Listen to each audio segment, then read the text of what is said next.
Hello दोस्तों, इस video को देखने के बाद आप घनमूल के सभी प्रश्न 1-2 सेकंड में हल कर देंगे। तो आइए वीडियो को शुरू करते हैं। दोस्तों, सबसे पहले मैं आपको बताऊंगा कि घनमूल क्या होता है। दोस्तों, किसी संख्या का जब हम 3 बार गुणा करते हैं, जैसे मैं कर रहा हूँ 2 गुणा 2 गुणा 2, इसका उत्तर 8 आया, तो 8 आपका घन है और 2 इसका मूल है। तो आइए शुरू करते हैं हमारा पहला प्रश्न। दोस्तों, इस प्रकार के सभी प्रश्नों को हल करने के लिए आपको 1 से 10 तक के घन आना चाहिए। तो हम उम्मीद करते हैं कि आप सभी को 1 से 10 तक के घन आते होंगे। मैं आपको एक बार 1 से 10 तक के घन बता देता हूँ। 1 का घन यानी 1 को 3 बार गुणा करेंगे तो 1 आएगा, और 2 का घन 2 को जब 3 बार गुणा करेंगे तो 8 आएगा।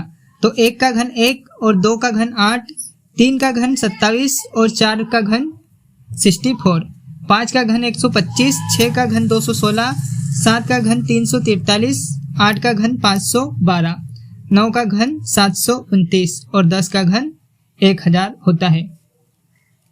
तो हम पहले प्रश्न से शुरुआत करते हैं। 24,389 यानी कि 24,389 का घनमूल ज्ञात करें, ऐसा आपको परीक्षा में प्रश्न आएगा। तो आप इन विकल्पों को देखकर बड़ी आसानी से इसको हल कर सकते हैं। देखिए कैसे, जैसे हमारे पास अभी है 24,389, इस संख्या का हमें घन निकालना है। तो हम सबसे पहले 3 संख्याओं का जोड़ा बनाते हैं। तो यहाँ पर यह हमने एक जोड़ा बनाया 389 का। तो 389 में 9 जो है, इकाई का जो अंक है, इकाई का अंक, इसका हमें घन करना पड़ेगा। तो 9 का घन करेंगे तो कितना आएगा हमारे पास? 729। 9 का घन किया तो 729। इसमें से जो 9 है, ये हमारे जो आंसर आएगा उसका इकाई का अंक है। अब हमें सिर्फ दहाई का अंक ज्ञात करना है। तो दहाई में जो संख्या है वो 24 है। दहाई में जो संख्या है वो 24 है।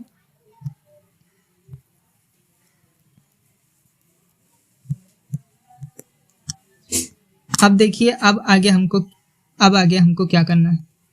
अब हमको जैसे 24 है तो 24 जैसे 2 का वर्ग कितना होता है, 2 का क्यूब कितना होता है? 8 होता है।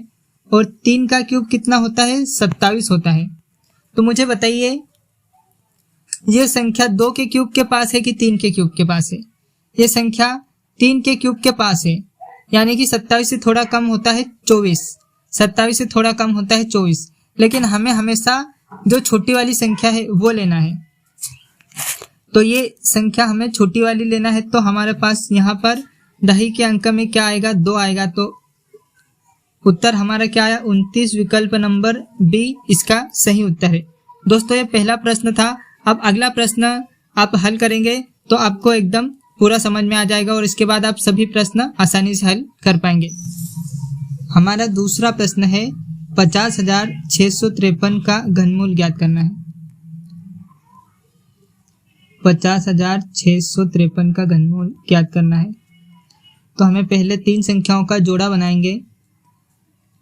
तो यहाँ पर इकाई का अंक 3 आया। 3 का क्यूब करेंगे तो कितना आएगा हमारे पास? 27 आएगा, जिसमें से जो 27 है ये हमारे आंसर का इकाई का अंक है। ठीक है साथियों, इसके बाद में हमारे पास दूसरे जोड़े में क्या है बचा है? 50 बचा है। अब मुझे बताइए, 50 जो है,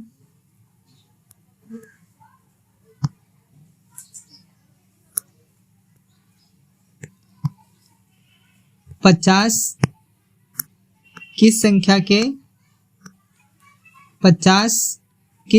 के घन के पास है? देखो, 3 का घन कितना होता है? 27 होता है। और 4 का घन कितना होता है? 4 का घन 64 होता है। तो हमें हमेशा छोटी संख्या लेना है। जैसे 27 और 64 के बीच में है हमारा 50। 27 और 64 के बीच में 50 है, तो हम छोटी संख्या लेंगे। तो छोटी संख्या कौन सी है? 3। तो इसका उत्तर हमारा दूसरे का सही उत्तर हो जाएगा 37। चलिए अगला प्रश्न देखते हैं। ये हमारा अगला प्रश्न है। 3,14,432 का घनमूल ज्ञात कीजिए। तो कैसे करेंगे? यहाँ पर 432 के दो जोड़े बनाएंगे, एक 432 का और एक 314 का जोड़ा बनेगा। तो यहाँ से 432 है, इसमें से जो इकाई का अंक है 2, इसका क्यूब करेंगे तो 2 का क्यूब कितना होगा? 2 का क्यूब 8 होगा। फिर यहाँ पर 314 है, तो यहाँ पर इसमें से हमें ये पता करना है कि 314 जो है किस घन के पास है। तो देखो 6 का क्यूब कितना होता है? 6 का क्यूब 216 होता है। और 7 का क्यूब कितना होता है? 7 का क्यूब 343 होता है। तो हमारी जो संख्या है 314, ये 343 और 216 के बीच में है। तो हम कौन सी संख्या, जो उत्तर हमारा रहेगा वो छोटी संख्या यानी कि 6 रहेगा।